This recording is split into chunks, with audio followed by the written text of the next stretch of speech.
नमस्कार, मैं हूँ संतोष मानव और मेरे साथ हैं झारखंड के वरिष्ठ पत्रकार शंभूनाथ चौधरी। और हम बात करेंगे झारखंड की पॉलिटिक्स पर। शंभू जी,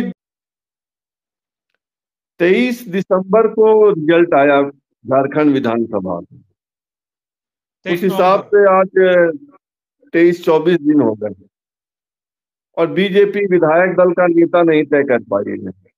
क्या संकट है? ने बीजेपी के साथ संकट ये है कि सदस्यता अभियान चल रहा है इनका और नया प्रदेश अध्यक्ष डिसाइड होना है। तो अभी बीजेपी ये चाहती है कि भाई प्रदेश, अब ये सामाजिक संतुलन जो है वो बनाने का मसला है कि अगर प्रदेश अध्यक्ष मान लीजिए कोई आदिवासी चेहरा हुआ, बाबूलाल मरांडी कंटिन्यू करते हैं, तो फिर विधायक दल का नेता किसको चुना जाएगा, या प्रदेश अध्यक्ष में किसी और नाम पे सहमति बनती है, गैर आदिवासी पे सहमति बनती है।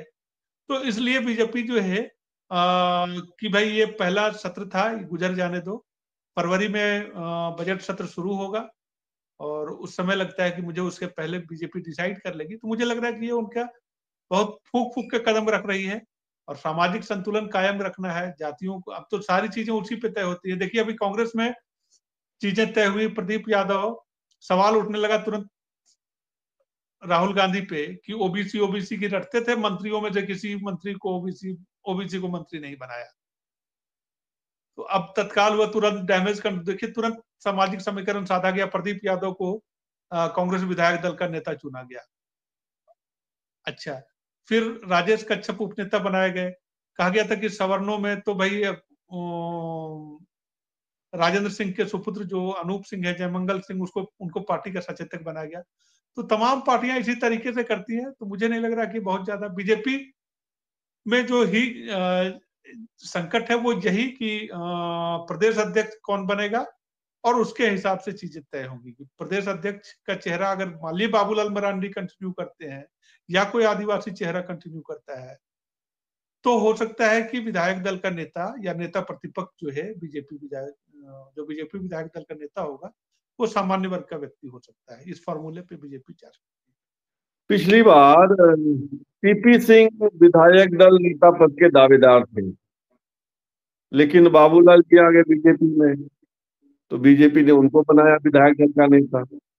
हालांकि विधानसभा अध्यक्ष ने मान्यता नहीं दी। तो इस बार क्या सीपी सिंह की संभावना है? नहीं, सीपी सिंह दावेदारों में तो शामिल है। सीपी सिंह, नीरा यादव, ये दो लोग जो है इनकी चर्चा हो रही है। नीरा यादव का नाम चला है तो नीरा यादव का थोड़ा बॉडी लैंग्वेज भी आप देखेंगे कि विधानसभा के इन 4 दिनों में जो है वो उन्होंने जो मैंने बहुत मुखर चेहरे के तौर पर वो सामने आने की कोशिश की है। एक और है, भले ही पार्टी के स्तर पर उनके नाम की चर्चा नहीं हो, लेकिन उनको विधायक दल का नेता बनाने के लिए कुशवाहा शशिभूषण मेहता, उनके समर्थकों ने बीजेपी कार्यालय पे प्रदर्शन तक कर दिया।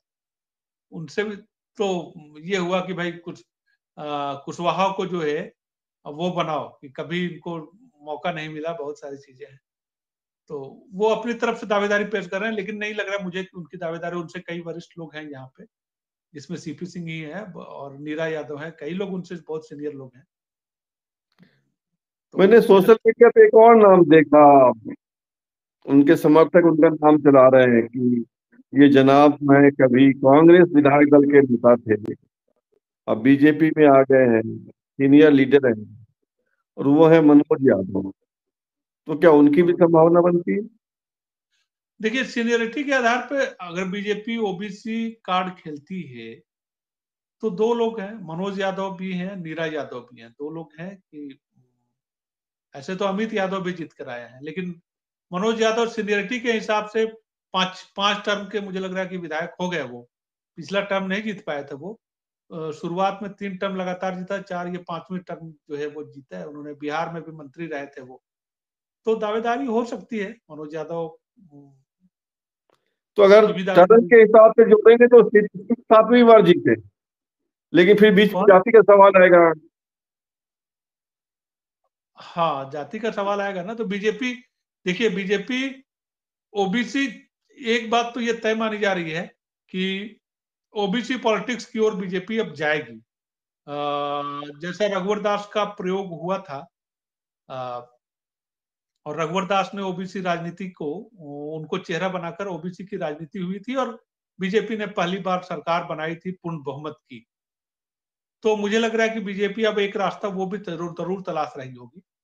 तो या तो प्रदेश अध्यक्ष या फिर विधायक दल का नेता एक ओबीसी होगा इस बार, इस बात की संभावना लगती है। तो इस लिहाज से सीपी सिंह, चूंकि सीपी सिंह सीनियर तो जरूर है, लेकिन सीपी सिंह भविष्य की संभावना नहीं है।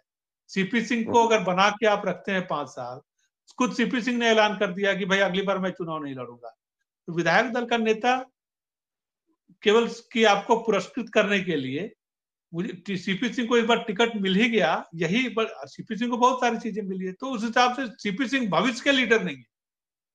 इसके बाद ये उनकी पारी का अंत है। ये इस बात को खुद सीपी सिंह कह रहे हैं कि भाई इस बार से अगली बार से मैं चुनाव नहीं लड़ूंगा, ये मेरी आखिरी पारी है। तो बीजेपी किसी ऐसे नेता पर दांव क्यों लगाएगी? इसलिए मुझे लगता है कि सीपी सिंह की दावेदारी इस हिसाब से भी सीनियरिटी के आधार पर लोग नाम जरूर उनका उठा रहे हैं, लेकिन बीजेपी आगे की तरफ देखने वाली पार्टी है, उसको सत्ता हासिल करनी है, तो किसी ऐसे नेता पे दांव लगाएगी जो आगे उसका चेहरा बन सके, भविष्य में उसकी लड़ाई को आगे भी धार दे सके, विधानसभा के बाहर भी। अगला जब चुनाव का वक्त होगा तो उस समय तो उसकी अगर भूमिका बहुत बीजेपी नीरा यादव को बनाती है विधायक दल का नेता, तो यह सवाल नहीं खड़ा होगा कि एक ही जिले से विधायक दल का नेता और एक ही जिले से कैबिनेट मंत्री केंद्र में? हो सकता है, सवाल पेच तो उठ तो सकता है ना। है। हाँ, सवाल उठ सकता है। तो तब फिर आप ठीक कह रहे हैं, तब मनोज यादव का चांस जो है वो बन सकता है कि मनोज यादव जो है। और कौन सीनियर लीडर है इन 4-5 जो हम नाम ले रहे हैं इनके अलावा?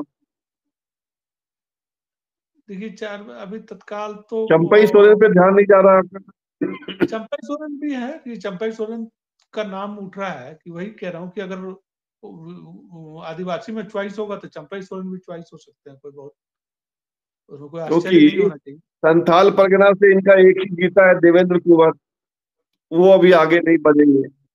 कोल्हान में चंपई सोरेन और पूर्णिमा दास साहू।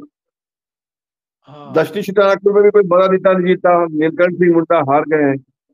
हाँ। तो अगर आप उधर जाए पलामू में तो सत्येंद्र नाथ तिवारी, और इधर आइए तो नीला यादव। या मनोज यादव, सीनियरिटी के आधार पर मनोज यादव जो है वो तो बाजी ठीक मार है। सकते हैं। हाँ, बाजी मार सकते हैं। अगर ओबीसी चेहरा तलाशना होगा तो बीजेपी हो सकता है कि मनोज मतलब कोई यादव। भी बने, जाति के गणित तो रहेगा। हाँ, ये बात तो लेकिन तय मानी जा रही है कि या तो अध्यक्ष या विधायक दल का नेता, ये जरूर है। या किसी और फॉर्मूले पे बीजेपी गई अगर, तो उपनेता बनाएगी, किसी को ओबीसी को बनाएगी या कुछ करेगी, तो या क्या रास्ता निकलता है। लेकिन ये है, अभी अभी तक के हिसाब से यही लग रहा है कि बीजेपी या तो किसी ऐसे चेहरे के साथ जाएगी, और यही 3-4 नाम जहन में आ रहे हैं तत्काल, जिसमें चंपई सोरेन भी हो सकते हैं। चंपई सोरेन हालांकि कुछ कमाल नहीं कर पाए, तो उस हिसाब से पता नहीं अब उसका बीजेपी उनको किस तरीके से आंक रही है, इस बात का अभी पता नहीं चल पा रहा है कि चंपई सोरेन को वेट कितना दे रही है या कितना उनका उनकी अहमियत रहेगी बीजेपी में आगे। ये अभी इसका कोई संकेत मिला नहीं है, लेकिन ठीक है। अब बीजेपी जिन मुद्दों को लेके बढ़ी है उसको एक बारगी छोड़ भी नहीं सकती है। चंपई सोरेन अभी फिर बांग्लादेशी घुसपैठ के सवाल पे और आदिवासियों की घटती आबादी पे कुछ सम्मेलन करने वाले हैं, संथाल परगना में जाने वाले हैं लगातार। तो अगर ये लड़ाई जो है वो पार्टी के निर्देश पे हो रही है, तो हो सकता है कि चंपई सोरेन चेहरा बने सदन में बीजेपी का। चलिए, आज की बातचीत को यहीं समाप्त करते हैं। आपका बहुत बहुत धन्यवाद समय देने के लिए। बहुत धन्यवाद।